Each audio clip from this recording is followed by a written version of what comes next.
all of us were born and brought up on seeking. And if you permit me, I let my hands speak. I have a tattoo of a seeking on my hand, so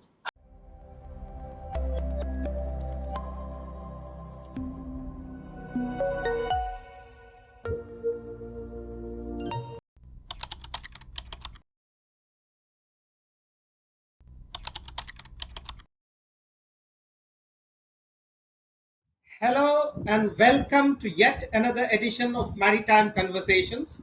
I'm Commodore Srikant Kesnur, your host for this episode. Today, ladies and gentlemen, we're going to talk about something very, very significant and important date in the Indian Navy's history, 14th June, when the Seeking 42 Bravo Squadron will be number plated. Now, what does this mean?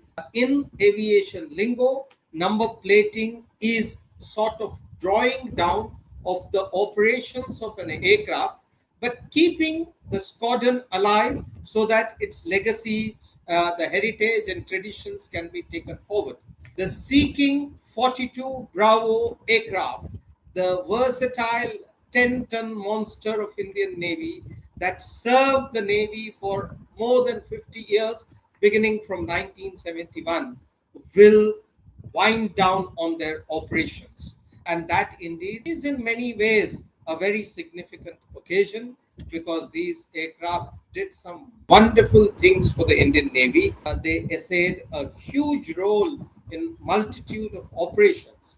And today, to discuss the significance of Seeking 42 Bravos in particular and the Seeking family in general, I have with me two stalwarts who have operated on this aircraft, Rear Admiral PG Philipose and Commodore G Prakash.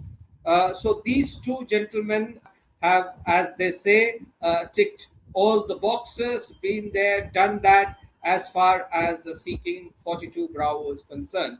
And it's great pleasure for me to be discussing this aircraft with them.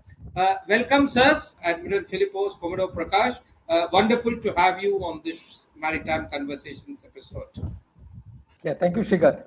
Pleasure being with you. thank you so much for having us, Srikant. So, sir, let me begin with Admiral Philipose. 14th June, very significant. The 42 Bravos, in a sense, the curtains are falling down on them. How do you view this? You have commanded the squadron, you've been a flight commander, you've been CO Shikra. I mean, there must be so many memories associated with this aircraft. And of course, you have flown them a great deal. I'll come to specific parts of your achievement vis-a-vis this aircraft a little later. But just give us a sense of how you feel about this occasion at this point of time. It's a hugely sentimental occasion for all of us, which is reflected by the fact that a whole lot of maybe 100 or 200 veterans from around the world are descending on Shikra for this event. It's a huge event for each one of us, and it's an event which is actually making all of us sad because all of us were born and brought up on seeking. And if you permit me, I let my hands speak. I have a tattoo of a seeking on my hand, so I was going to ask you about that. Yeah, it's unauthorized thing. So before my senior GP sir points it out, it was after retirement when I turned 60. This was my gift to me. That says it all. I mean, if I can tattoo it on my hand, that itself reflects on what this seeking means to me and to anyone of us who's had the privilege of flying this beautiful aircraft. So it's a huge thing. And the thing is, actually, it would have been much happier had it been a kind of a transition from, say, Bravos to MH-60Rs and, like how the 300 squadron made way for the MiG-29s and so on. So it would have been great to pass on the legacy, the baton to the next modern aircraft. But in this case, it's going to be number plated, and I'm sure the Phoenix, it'll rise like a phoenix again. But I don't know how long it'll take because we are aware of the procurement plans of more MH-60Rs which are on the anvil.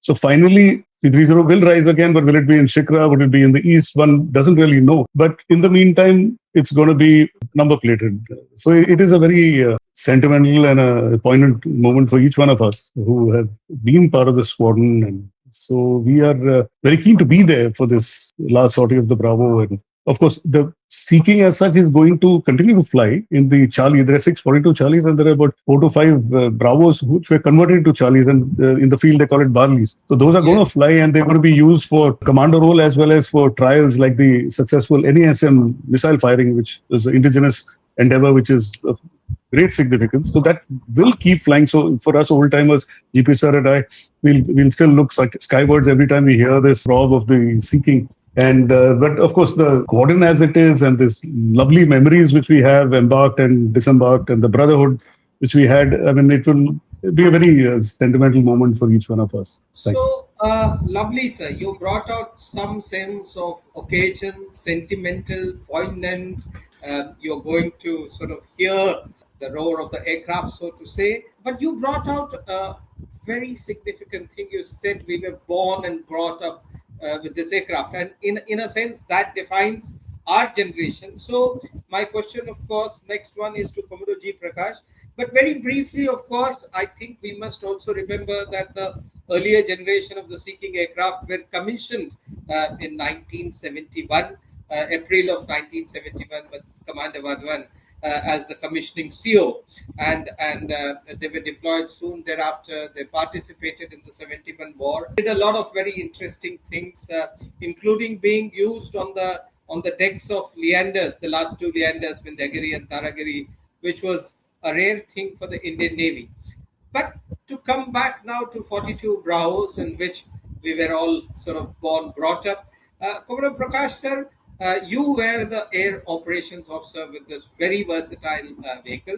And while I'll come to the specifics of that, because this was a different beast altogether in terms of the avionics and everything else. But briefly, how do you respond or react to this moment? What does it mean for you?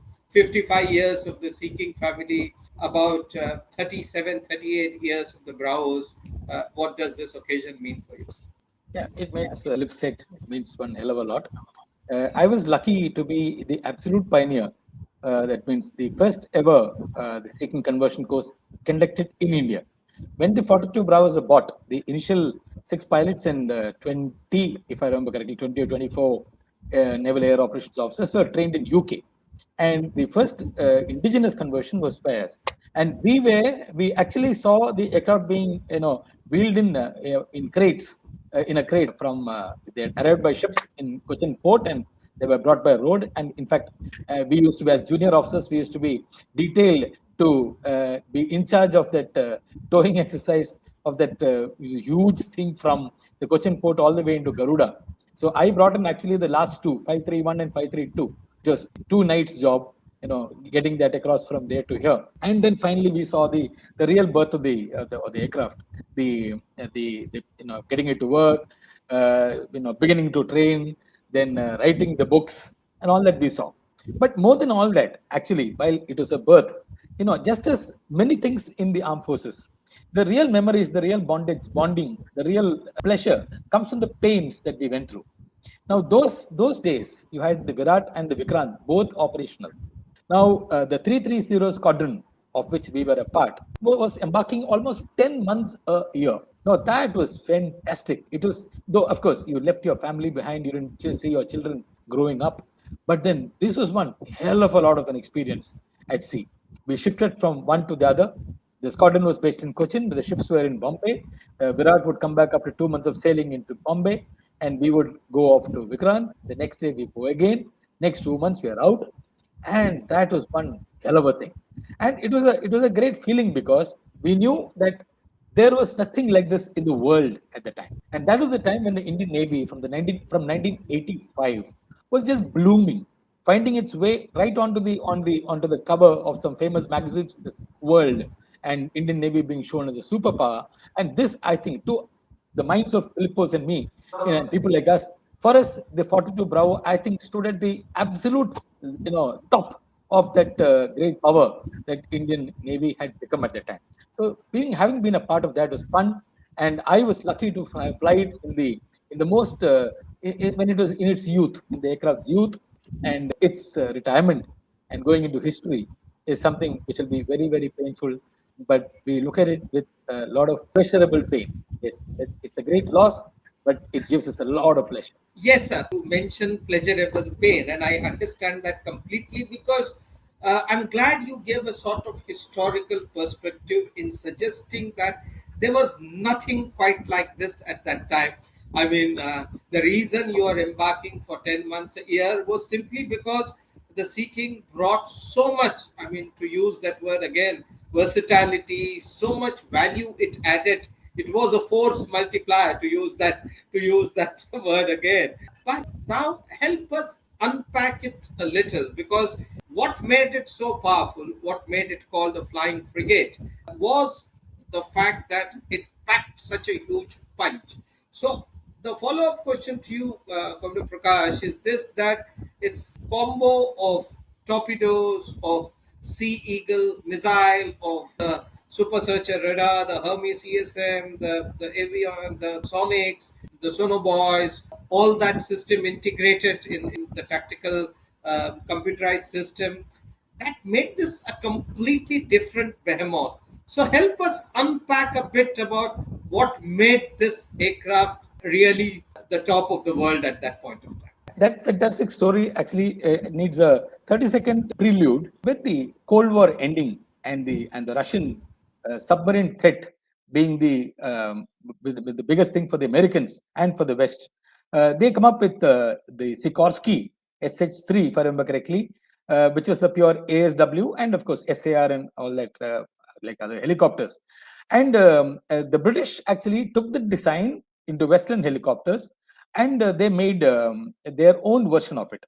Now, over the next 2-3 decades, both the British and the Americans, improved upon it, but they took different paths. The British actually kept improving the same seeking design, whereas the Americans, to make it a multi-role, came up with something called the LAMPS, that is Light Airborne Multi-Purpose System, which they put on a smaller ship, a smaller aircraft called the Common Sea Sprite. And thereafter, they never went back into making, depending on their seekings for anti-ship strike. They continued with submarine warfare, whereas the British actually now made it a real multi-role aircraft. Now, here comes the Indian Navy. After having operated the old seekings for about 10 years, comes up in the middle of the 80s and comes up with a design which made an absolutely new concept of a real flying frigate, where an helicopter, a medium helicopter in the 10-ton category, could do exactly what its own ship that carries it could do. And that one of the biggest manifestations of that was the Sea Eagle missile with the 110-kilometer range anti-ship missile. The closest that anyone came to on this was the Exocet of 39 miles, 40 kilometers, which was fitted by the British after the Falklands War, where they realized that they need anti-ship capability, but they only brought in the Exocet. No one ever went to the 42 Browse with the seekings with a missile like the Sea Eagle. So here, one was the Sea Eagle and the other was the radar, the Super Searcher radar. But to put things in perspective, the Super Searcher radar was bent tested to say 242 nautical miles in one direction. That means the radius of its search. Now, let's say because of the radar horizon, the higher you go, the longer you can see. So let's say the radar horizon of the seeking, which was bound below 10,000 feet, it could easily go up to about 160 nautical miles in one direction. Now, how I want to put it in perspective is that the length of the Makran coast of Pakistan, which is quite linear, from Jiwani to Karachi, is about 290 nautical miles. That means one seeking 42 Bravo with its Super Searcher radar, positioned somewhere in the middle, could cover most of the Pakistani coast alone.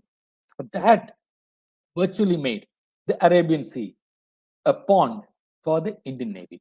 So that's how big it was. And it combined ASW capability with torpedoes, with dipping sonars, with sonobuoys, with Sea Eagle missiles, and everything that multi-role helicopter should be able to do. And that is essentially what this 42 Bravo, the big beast, as you say, was. Sir, I like the way you said that the seeking aircraft made Arabian Sea a small pond. Now, Admiral Philipose, sir, we talked about this aircraft carrier embarkation, and you have flown in this pond called the Arabian Sea a lot.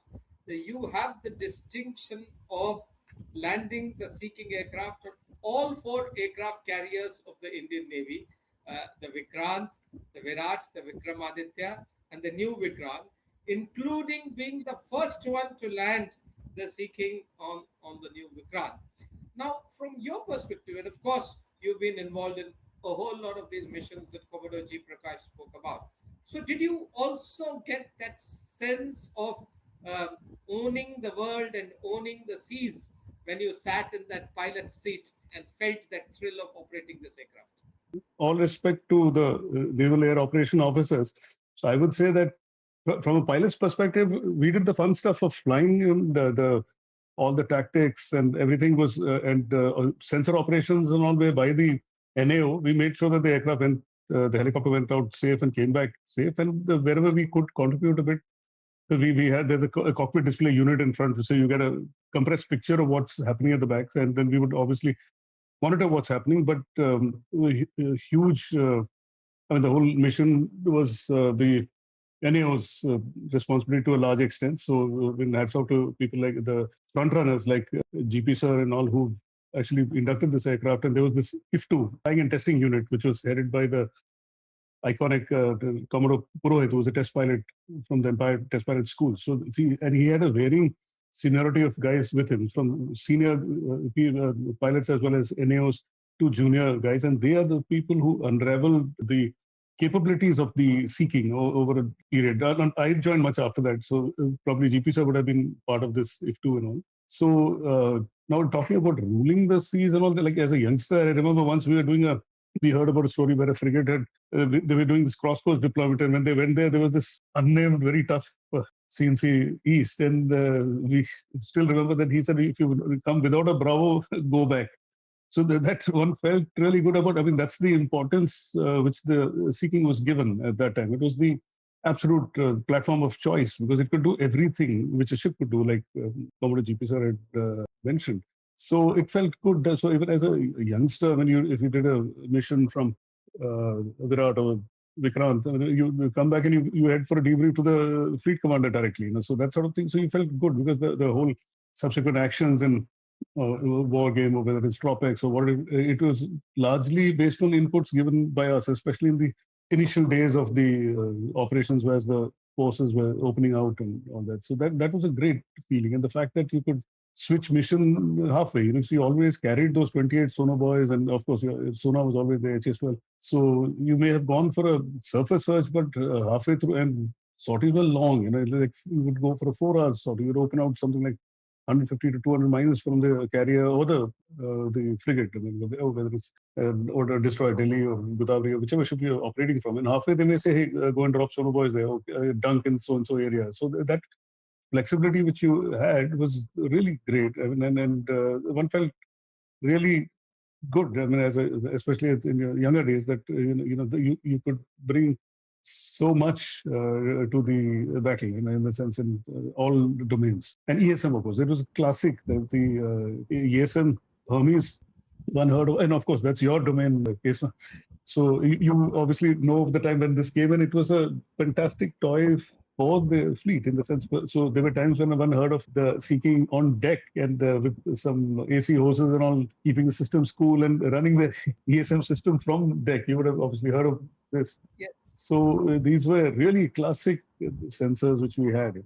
And of course, the superstructure radar, which GP sir had mentioned about, is classic. Really. Sir, you're being very, very humble, your usual self, but you have flown this from a lieutenant to a rear admiral.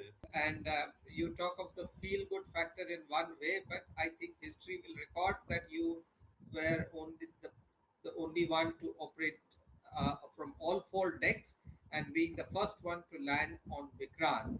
So, sir, my point specifically, I'm going to ask you both because I'll certainly come to the EW aspect, seeing it from a surface warfare guys, and the competition, the friendly competition that the INS 3 of the Godavari class used to have with the Hermes seeking. And I think they were amazing days because you had this very advanced ship and you had this very advanced aircraft, as GP sir said. we felt on top of the world at that point of time. But very specifically, which involves both the pilot skill and the NAO skill, was the sonics. I mean, when you're hovering with the sonar down, I mean, this was one time when you were even Steven with the submarines. A lot of submarines actually got the fright of their life that you had this seeking up there. So the asymmetry between submarine warfare, so to say, was vastly reduced. In submarine warfare was vastly reduced having this aircraft. But the skill of having to operate both from the pilot's point of view and the naval air operations point of view to operate the sonar from that height and keep it steady at that point. Give us that sense, because that is what differentiates naval aviation from others. So give us a sense of doing that on a dark night over a 3 hour, 4 hour sortie. Make it come alive to our viewers. I'll ask you to go ahead first, Admiral Philipose, and then Commodore Prakash. So this, like now, of course, there are these new, I mean, relatively new for us old timers, these things like CRM, crew resource management and all. But when we joined in the early 90s, late 80s, that stage, so it was like CRM all the way from that time. It's only now that it's been formalized. And the thing is that whenever we practice our drills or emergencies and all, we lined up in front as a crew. You know, there would be two NAOs and two pilots standing in front, and then they'll say, okay, you have a single engine failure or you have a sonar body stuck or whatever, and then you rattled off the actions by each person. You know, so it was very clear from the word go that everyone is as important as the other guy, whether it's the TACO, the sensor, the pilot, the co-pilot, everyone had his laid down duties. And you actually, craziest thing was night ASW, because that's the pinnacle of your achievement. When you get your night ASW clearance and on a dark night, you can take off from a small ship, go and dunk for like 4 hours, and then you jump from one dunk position to the other. So what happens is, again, the technical part of looking for the submarines, monitoring the sonar is entirely the NAO's job, and with huge expertise. So as a pilot, your job was to make sure that that helicopter was safe and you accurately came to that dunk position. And then your friend at the back would tell you whether you've done it accurately or not, because that dunk pattern would be displayed on his display, and as well as your tiny display in front. So and it was like a matter of pride that you got it within 10 yards or 5 yards of that. And there you at the edge of your seat, making sure that you are able to respond to anything. Like, for example, most weird thing is, they say, a single engine failure. Your ability to get out of it would depend on what's the prevailing winds. You're constantly calculating what's your olive weight, and do you have, like, you're hovering at 52 feet. So then you convert that height into speed and try to get away. So in the beginning of the sortie, you're even more on the edge of your seat, because you know that if you have a single engine, you're going to land up in the water. You know? So you're continuously thinking about what are your actions which you're going to do, and go through the whole mission like that. Then after this 4 hours of dunking, then the huge challenge of going back and landing on this tiny deck back there. You mentioned Taragiri and Vindhyagiri in passing. So we, I mean, as an Indian Navy or as Indians, we are famous for our jugaad or taking up challenges. So you would be aware that the 42 Alphas, the small deck landings, it was first in India. The Brits did not have helicopters land on so small a deck. So they specially designed the 42 Alpha. The 42 Alpha has 6 tail rotor blades for better rudder control. And so, and of course, you have to have this undercarriage strengthened, because you're going to thump the helicopter down on the deck. So that was a nice precursor to the Bravos coming in and then operating from all the ships which were there in the Navy. That's right, sir. I think you brought out very well how we did jugaad. I think that the traversing gear, or the RAST, I think as it was called, came then. But G Prakash sir, now you tell us about the night ASW sortie, as you call it, the toughest mission. And I know that there was one odd mission when you nearly didn't make it back. But just describe to us the sense and feel of that. Night ASW, of course, was the ultimate. There are two things that's called the Jumpex and the Dunkex. You know, Jumpex is only you simulate. You jump into them, and as Philip said, you know, you get to hover at 52 feet, and thereafter you practice going from there, jumping into the next dunk position. But you don't lower the sonar. You know, you keep doing that. In a hour, say we can do about maybe 3 dunks or something like that. 3 times you can shift. But in Dunkex, actually, you lower the sonar and search. It was as an NAO sitting behind. For me, it was nothing but darkness all around, with those 2 displays in front with very dim lights. and absolute confidence in the two gentlemen in front who is taking you from 200 feet, 90 knots to 52 feet and whatever the wind speed to into hover.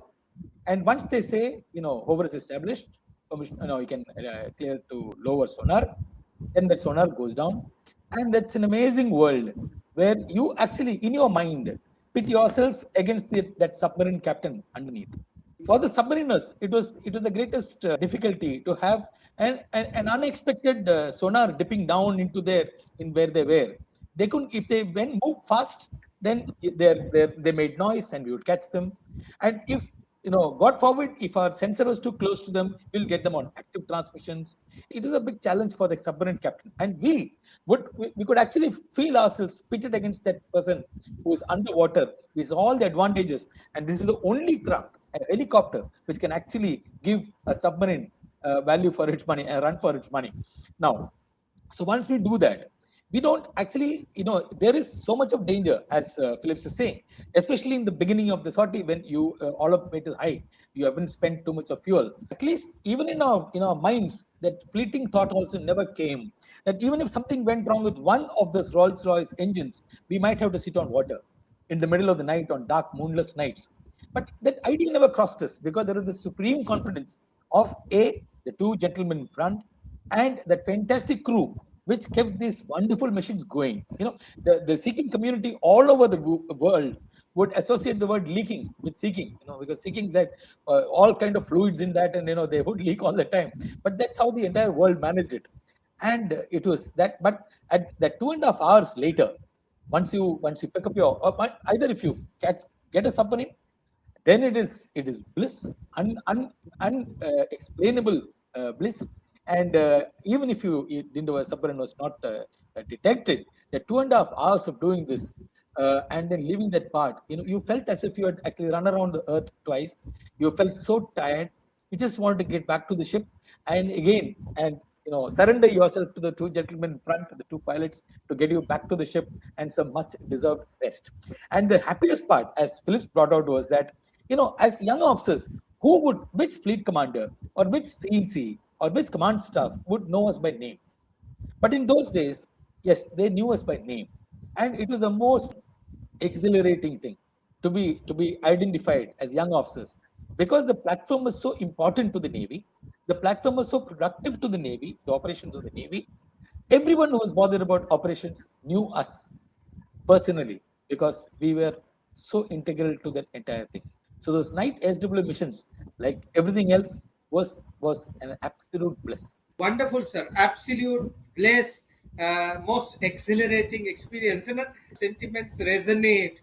I can share that we too were a part of that. Of course, what you brought out is very, very important. We must doff our hats off to the maintainers of the seeking aircraft for keeping them going. Also, sir, just to give you a sort of general service perspective, since one was involved on the Godavari class, seeing at that time, seeing the Seekings, the peak of the performance, and then later, of course, on the Delhi class too, where one had this great fortune of operating with Seekings and their wonderful crew, and much later in life on the Jalashwa, seeing the cousins of the Seekings, so to say, with UH-3H.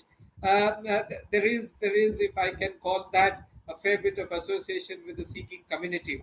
But truly, those years between 87, 88 till the end of the century, so to say, till I think when both you were the last sort of set of flight commanders on Godavari and Delhi, those 10, 15 years were the high point.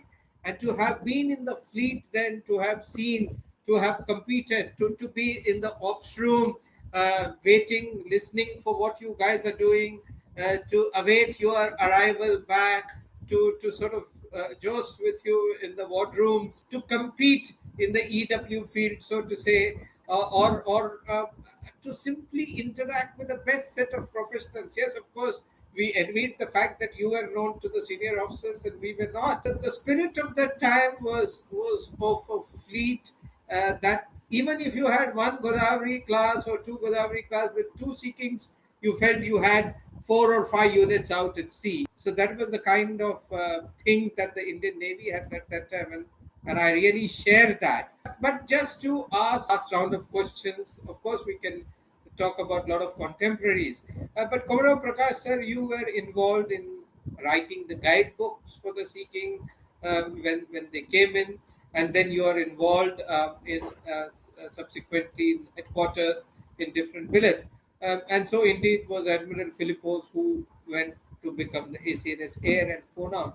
So what I will ask you both in different ways is your any more other lingering experiences. Commodore Prakash, specifically to you, how do you see the evolution of the Sea Kings, or where do you place Sea Kings in the evolution of multi-role helicopters? And to Admiral Philipose, how do you see the follow-on? Because I'm sure you're involved in a lot of these decision makings. And like we said, in Navy, the successor is always better than the predecessor. So, Commodore Prakash first, and then Admiral Philipose. Before I answer that, I need a quick point about camaraderie. Two different aspects of camaraderie, because you spoke about the surface navy. See, with the aircraft carrier at sea with about 7 seeking Bravo 42 Bravos from 330 Squadron, and Ganga, Gomti, and Godavari with 2 each, 6 seekings, about 13 seeking 42 Bravos at sea was actually a world beater. In those days, because of on the Godavari, Ganga, and Gomti, we had 2 seekings. All of us were part of the ship's crew, if you recollect, and which surely you recollect, with about 5 pilots and 5 NAOs, and 1 flight commander, 11 executive officers on board. Now, since we were part of the ship and we lived on the ship and we did duties on the ship, we were responsible for everyone's lives also on board when we were on duty. So even every sailor, everyone on the ship knew you, and you were all one big family, and that is what great camaraderie. Now, the other part is that when the seeking 42 Bravos were such a great bother for submariners, but actually our submariners very, very wise in really figuring out as to what our capabilities were, interacting with us, and we too had to learn about submariners, the secretive world of submariners, from our submariners. So the amount of interaction that we had with submariners at that time, between submariners and the seeking crew, was amazing. After when we come back to harbor, submarines of course come a few days later. We would rush to each other and discuss. My postmates, my immediate seniors, my immediate juniors in the submarine arm. We all remember that fantastic times we had. Well, we passionately discussed what happened at sea. Now, those two things are a very special part of camaraderie, which actually increases operational efficiency.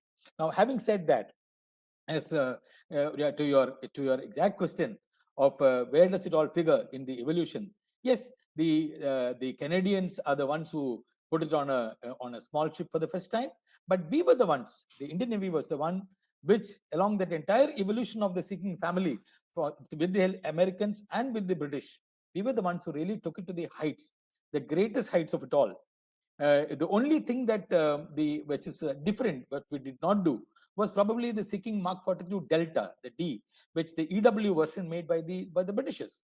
Otherwise, there is nothing to meet the Bravos, and the Bravos reigned supreme. Now, from here, you also mentioned that Phillips and me were the last 2 flight commanders. I was the last flight commander, twin seeking flight commander on the Godavari class.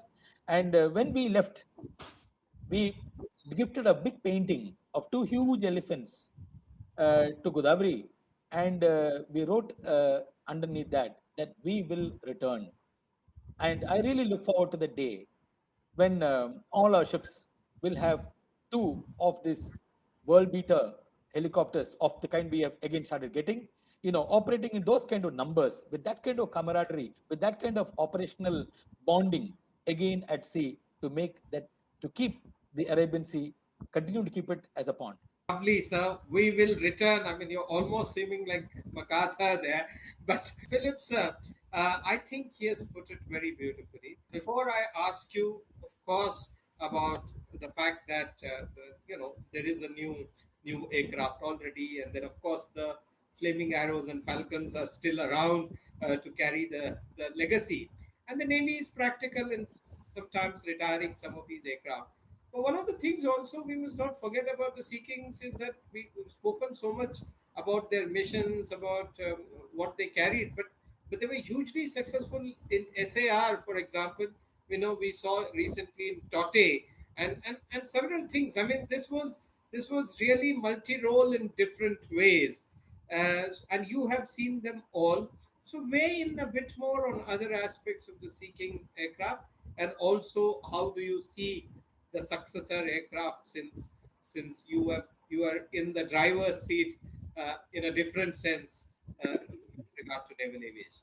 Yeah, so we've been involved in HADR all along in the sense the Charlie is mainly because I was fortunate to be the senior pilot of Marine Commando flight as well. So every year there would be some air to civil power, or there would be sadly a couple of ships which sink and all that. And there's if you see the numbers of people who have been rescued, mainly by Charlies but Bravos as well, and that historic rescue by my close friend Captain P. Rajkumar.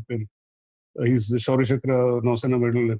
He's done this phenomenal rescue during the floods in Kerala and all that. So there's huge amount of HADR operations, which you were very rightly brought out, which we should not forget, and being ready to come into action whenever needed. That's been always the hallmark of the seeking, whether it's a Bravo or the Charlie.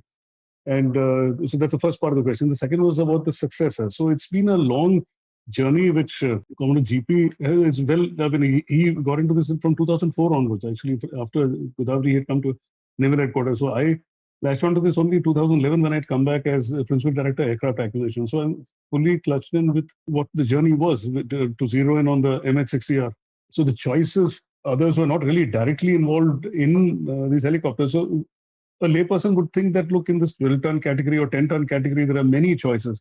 Actually, meeting our requirement, it's a minuscule number. So it actually boils down to the EH-101, MH-60R, and maybe EC-725. Among these, there are a lot of complications. The NH-90 stands for NATO Helicopter 90. So it is actually more advanced than the MH-60R, but the point is it's a consortium of Eurocopter Deutschland, Hawker, and West AWHL. They had their own problems. So I was not part of the FET field evaluation trials, but I've interacted extensively with the people who had gone for that. So I feel with what the world has, MS60R is the right choice which we've made. The very fact that so many countries are operating, whether it's Australia, Singapore, Turkey, even all France force, everyone's operating this, and of course the US. So and getting into this ecosystem is really good for us because with the increasing number of joint operations which we have with various countries, and even in say HADR missions, for example, or any joint operations, we have it all the time, whether it's from Malabar to Varuna to all the operations we have with the US, for instance. So the joint operations is fantastic when you have the same platform. So likewise, we have the P8I and they have the P8A.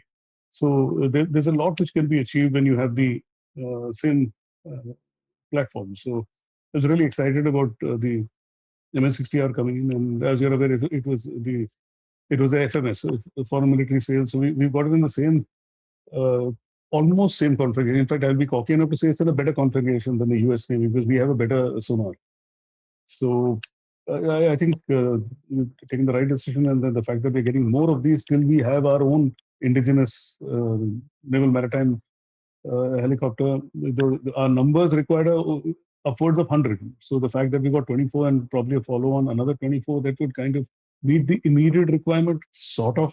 But hopefully, in the long run, we get the actual numbers which we need for our Navy. Now, gentlemen, while this was indeed a terrific aircraft and you have brought out a lot in terms of what they did and meant for the Navy, I would like to end by asking you a little bit of your one odd personal anecdote or incident that you can bring about in your long association with this aircraft. So, G Prakash sir, I remember you mentioning. I mean, you have had, like I said, lots of incidents, but I remember you mentioning about an odd incident which reflected the commitment of the Navy after a particular sort of accident. So I want you to throw light on that. And Admiral Philipose, sir, you've been that a rare person, probably the only one who was a master green on this aircraft as a lieutenant. And as a flag officer, you've landed on the Vikramaditya. So you also seen many highlights. But for our viewers, I would like you to dwell a little bit on what the landing on the new Vikrant meant. So, Prakash sir first and Admiral after that. The entire seeking world is full of, I'm surely full of stories all over the world of troubles that they faced. One can never have enough of a good thing. The 42 Bravos, as I said earlier, the greatest thing they brought to us was amazing over the horizon targeting capability, much farther than you could see. Now, the Indian Navy was doing everything to further that. So we were landing on every possible platform to stage through, and a new idea that came up was to something called helicopter in-flight refueling. That means if you had a ship like a Kukri class, which is a smaller ship on which we could not land, we could still go on top of that, hover, go keep flying above the ship as the ship went through water, and winch up a hose and get refueled while flying from the ship. Now that required, of course, high rate pumping from the ship, and this is called the HIFR, which greatly enhanced the range of the seekings. Now, I was luckily a part of the crew that did this for the first ever time. That is from INS Gomati, and here we were. I think it is 1994. We went on top of the Kukri, and back in harbor. They had brought the ship had brought the hose. We had tried fitting it. How do you fit it from within the aircraft and all that while the aircraft is hovering? I mean, not hovering, flying, hovering with respect to the ship. And then, of course, we actually at sea we landed up on top of Kukri, and the captain of the aircraft was happened to be the TACO. He fitted the hose, gave a thumbs up to the ship to start pumping. The ship started pumping, and the thing was loose. Entire aircraft inside was completely full of aviation fuel spray. It is very slippery. We could not stand on the metal deck, and the aircraft was like a bomb. One spark and we would have just blown up. Now we disconnected. We rushed back to the ship, landed on Gomati. The entire the flight got together, about 40 of us, cleaned up every bit of the aircraft in a few hours, and we were right back doing that HIFR. And in the second sortie, there was no leak, and we continued. Now, this is just one small part of incident from a whole lot of stuff that an entire generation of officers and sailors would have gone through in managing. But that few hours in the air, like a floating bomb, is something that I will never forget. We are just lucky to be here to tell this tale. Lovely, sir. I mean, you're showing both what you went through and the commitment. And Admiral Philipose, you showed that same involvement and commitment when you took the aircraft to land on the Vikrant. Old aircraft, new ship, but you had to be there to prove it. So tell us a bit about that. So flying has been a passion. That's why I guess I joined in. So I was very actively flying throughout my FUNA tenure. So every base I inspect, and that one good part of the FUNA thing is you inspect 9 of the air bases of the Navy and 3 of the Coast Guard. So with each base, I would make sure that I flew the aircraft which was there, whether it's Kama or AH or, and even the fixed wing aircraft. I got a chance to fly each and every one of the 15 aircraft which there are in the Navy, the Boeing and the IL-38. And of course, I'm not a test pilot, so but I got to fly on controls to get a feel of what it is like. So I was current on small deck landings as well. So from a helicopter point of view, if you're current landing on a small ship, actually landing on an aircraft carrier is not a big deal. But here, of course, it was the very first sea trials of the mighty carrier, and so it was a huge opportunity to fly, and they earmarked a 42 Charlie for this, and so I'd flown with a fantastic guy, Rushi Pandya. In fact, he's a test pilot and currently he's in Naval Headquarters as DNAS. So we got a chance to fly this very first sortie. So it was a huge event, and it was very nice of the CNC to ensure that the first time I'd come there, it got postponed. So then he was nice enough to call me again after a week when it actually happened. And I feel extremely privileged to have known that sortie. We had to clear 2 spots. The last spot, I think it's 7 or 8, I don't remember the number, and one which is abeam the island, that is spot 3. We had to clear these 2 spots. So this landing, later when it had appeared on YouTube, it's got some 50,000 views. So the comments are too funny. So this last spot, actually they wanted to clear this because for the subsequent trials, in case there was a requirement to bring some spares there or evacuate a patient or something, they said, let's get the last one there because there may be equipment on the other spots. So if you see this landing, it looks kind of frightening. It's at the very edge. So some of the YouTube comments were, "Yaar, ye Gadha pilot, why is he going at the itna bada ship hai? Why is he landing at the edge at the back and all that?" So it was a very sentimental moment for me because I was very proud that it was an Indian-built aircraft carrier built in Cochin, my city. I belong to Cochin, and the fact that I could, they've chosen the Sea King to be the first helicopter to land there, and I got a chance to fly that day. I was extremely privileged to get this opportunity. And I've always, from my NDA days, we are taught to lead from the front. So I've always, from my, whether I was a senior pilot, Marine Commander flight, or 330, or Squadron Commander 330, I always went by the thing that you took on the toughest missions yourself. You made sure that you led from the front and you're worthy of being the boss of the squadron or the senior pilot of the squadron. But in this case, as a FONA, I said I literally lead from the front, that kind of thing, which I'm fortunate that the command and everyone permitted me to do this. They could have said, look, you're an old chap, why take a chance? Let's send a young guy. But I had all my, with the various drills which you have to do and you have to be current and all that. So all those boxes were ticked. So I'm very thrilled that I got a chance to fly. And this, you were very kind to mention that I'm the only guy who's flown from all 4 carriers, but then that is a record which I will hold. There's no one else. Because actually, the thing is that if you look back at the Vikrant, it was Harriers. No, Harriers are no longer flying there. So a fighter guy can't do it. So Sea King was the only aircraft which flew through the life of these 4 carriers. And I was current, and I happened to, the old time Vikrant guys who flew it are no longer there, even the helicopter chaps. So I was fortunate that I kept current, and as this Buddha Admiral, I was able to fly. I'm very grateful to the Navy for that. Very happy to have been in all the ships. So wonderful, sir.